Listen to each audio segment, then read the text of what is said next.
Saudara-saudari terkasih dalam Kristus, hari ini Kamis 18 April 2024 dalam pekan ketiga Paskah tahun B.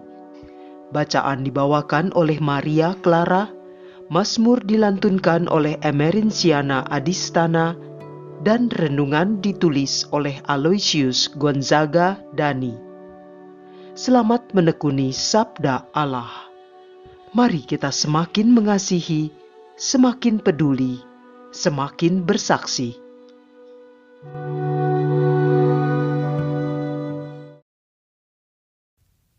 Dalam nama Bapa, Putra, dan Roh Kudus. Amin.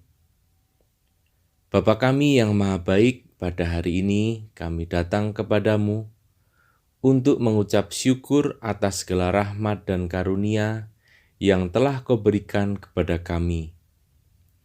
Sertailah langkah-langkah kami pada hari ini dengan terang firman-Mu. Ajarilah kami untuk senantiasa mengandalkan dan berharap kepadamu dalam peristiwa-peristiwa yang kami jumpai pada hari ini. Semua doa ini kami haturkan kepadamu dengan pengantaraan Kristus Tuhan dan Juru Selamat kami. Amin. Bacaan dari Kisah Para Rasul, bab 8 ayat 26 sampai dengan 40. Waktu Filipus di Samaria, berkatalah seorang malaikat Tuhan kepadanya, "Bangunlah dan berangkatlah ke sebelah selatan, menyusur jalan yang turun dari Yerusalem ke Gaza. Jalan itu jalan yang sunyi." Lalu berangkatlah Filipus. Adalah seorang Etiopia, seorang sida-sida, pembesar dan kepala perbendaharaan Sri Kandake, Ratu Negeri Etiopia, yang pergi ke Yerusalem untuk beribadah. Sekarang orang itu sedang dalam perjalanan pulang. Ia duduk dalam keretanya sambil membaca kitab Nabi Yesaya. Lalu kata Roh kepada Filipus, "Pergilah ke situ dan dekatilah kereta itu." Filipus segera mendekat dan mendengar sida-sida itu sedang membaca kitab Nabi Yesaya. Kata Filipus, "Mengertikah Tuan apa yang Tuan baca itu?" Jawabnya, "Bagaimanakah aku dapat mengerti kalau tidak ada yang membimbing aku?" Lalu ia meminta Filipus naik dan duduk di sampingnya. Nas yang dibacanya itu berbunyi seperti berikut.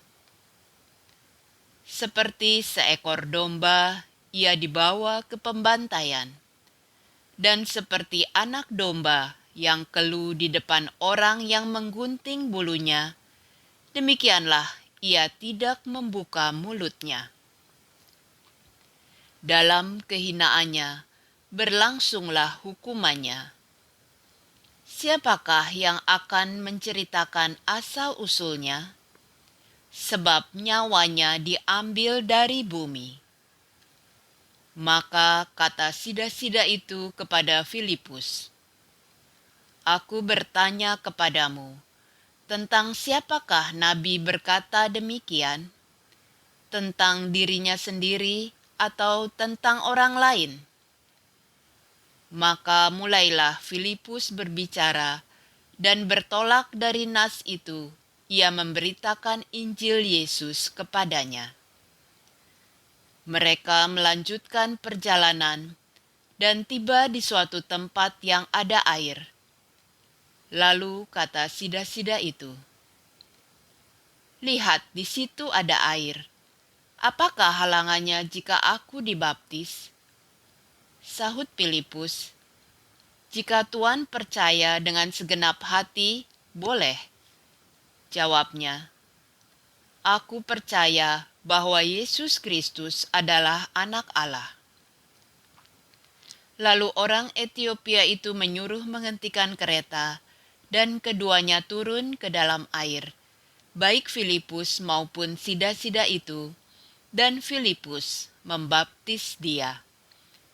Dan setelah mereka keluar dari air, Roh Tuhan tiba-tiba melarikan Filipus, dan sida-sida itu tidak melihatnya lagi. Ia meneruskan perjalanannya dengan sukacita. Tetapi ternyata Filipus ada di Asdod. Ia menjelajah daerah itu dan memberitakan Injil di semua kota, sampai ia tiba di Kaisarea. Demikianlah sabda Tuhan.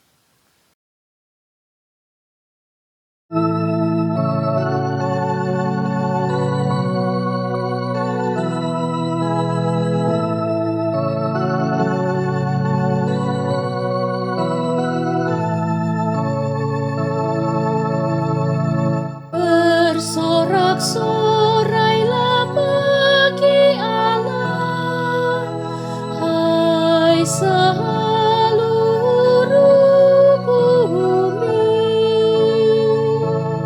Pujilah Allah kami, hai bangsa-bangsa,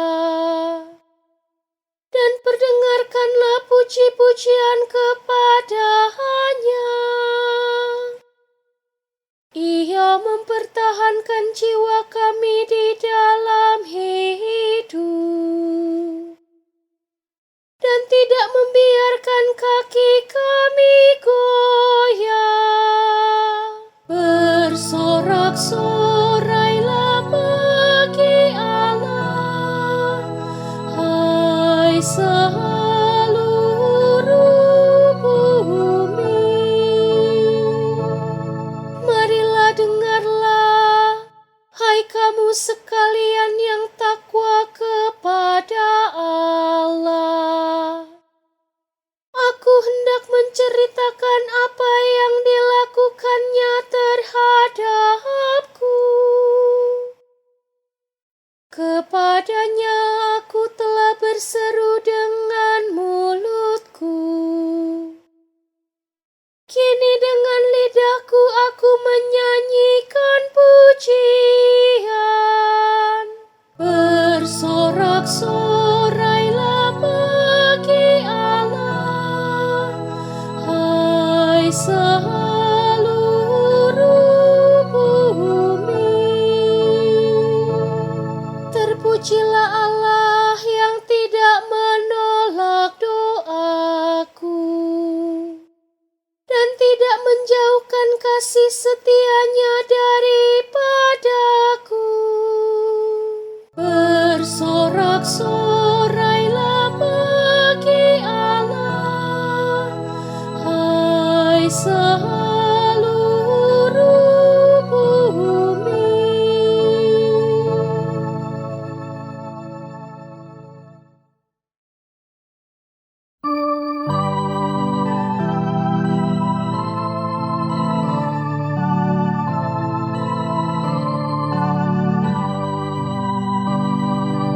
Haleluya, haleluya, haleluya. Akulah roti hidup yang telah turun dari surga, sabda Tuhan. Barang siapa makan dari roti ini, ia akan hidup selama-lamanya. Haleluya, haleluya, haleluya. Haleluya, haleluya, haleluya.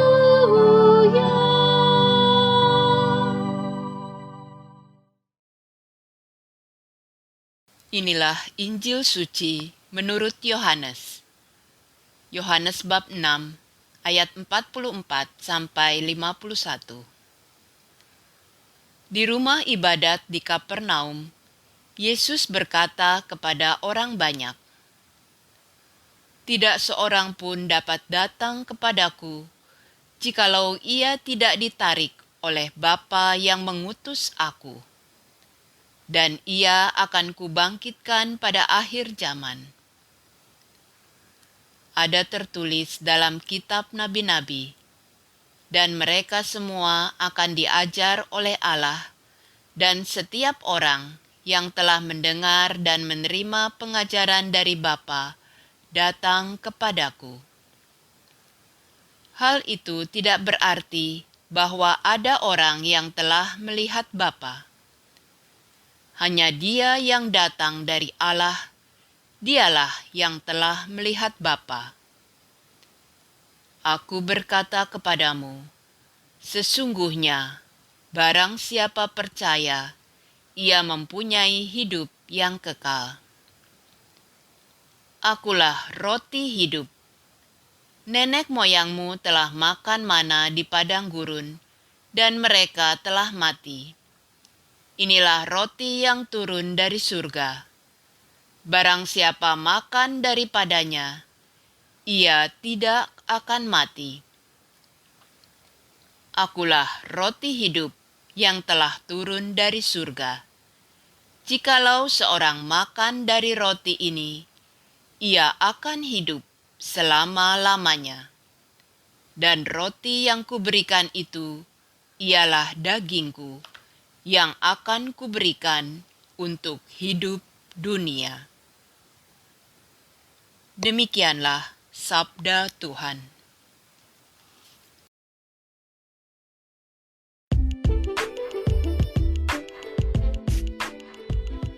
Roti hidup sebagai tuntunan keselamatan. Renungan dibawakan oleh Aloysius Gonzaga Dani.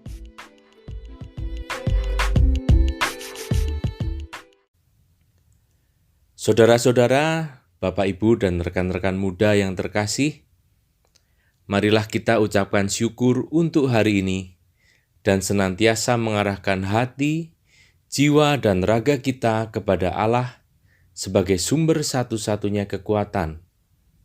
Karena Allah sungguh baik. Hari ini kita disapa kembali untuk datang kepadanya, untuk diberikan kelegaan dalam kehidupan kita melalui sabda-sabdanya.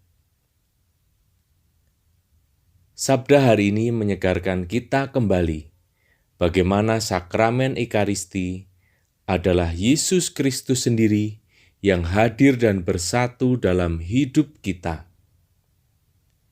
Ekaristi diimani sebagai sumber dan puncak kehidupan Kristiani. Di dalamnya terdapat tindakan pengudusan yang paling istimewa oleh Allah kepada umat beriman, karena terdapat kehadiran dan pengorbanan Yesus Kristus dalam rupa tubuh dan darahnya. Ekaristi adalah cara yang dipilih Yesus Kristus agar kita dapat tinggal di dalam Dia dan Dia di dalam kita. Allah hadir dan bersatu dengan kehidupan kita dalam setiap karya pelayanan kita. Roh Kudus juga menarik kita menjadi agen penolong dan penghibur bagi sesama dan alam ciptaannya. Kasih Allah harus selalu terwujud dalam tindakan yang nyata untuk menghadirkan wajah Allah di dunia ini. Yesus Kristus telah mendirikan gerejanya, dan Ia telah bersatu dengan kita untuk meneruskan ajaran-ajarannya. Bersatu dengan Kristus adalah sebuah panggilan dari Tuhan atas diri kita. Sebuah panggilan yang tidak hanya penting untuk kita ketahui, namun begitu penting untuk kita respon di dalam menjalani kehidupan kita ini. Tuhan Yesus menjanjikan penyertaan Roh Kudus untuk kita dan dimampukan menjadi saksinya. Mari kita jadikan hidup kita menjadi saksi sukacita Kristus untuk menghidupi firman Tuhan. Sehingga firman Tuhan tidak selesai dengan apa yang kita dengar dan kita baca, melainkan mewujud dalam tindakan-tindakan nyata. Kita telah menerima Kristus dalam komuni kudus, yang menggabungkan kita ke dalam kehidupannya dan misinya. Diakhiri dengan pengutusan umat beriman supaya kita melaksanakan kehendak-Nya. Mari kita wartakan dan warnai dunia ini dengan kabar sukacita dari Allah, dengan talenta-talenta yang kita miliki. Semoga kasih karunia dan damai dari Allah senantiasa menyertai kita di hari ini. Marilah berdoa. Bapa Surgawi, tolonglah kami bahwa dengan iman kami, Engkau senantiasa beserta kami dalam upaya-upaya kami mengikuti jalan-Mu. Ajarlah kami untuk senantiasa datang kepadamu, sehingga kami dapat mengalami kuasa dan kasih-Mu, teristimewa dalam kehidupan kami dalam bermasyarakat. Dalam nama Bapa, Putra, dan Roh Kudus. Amin.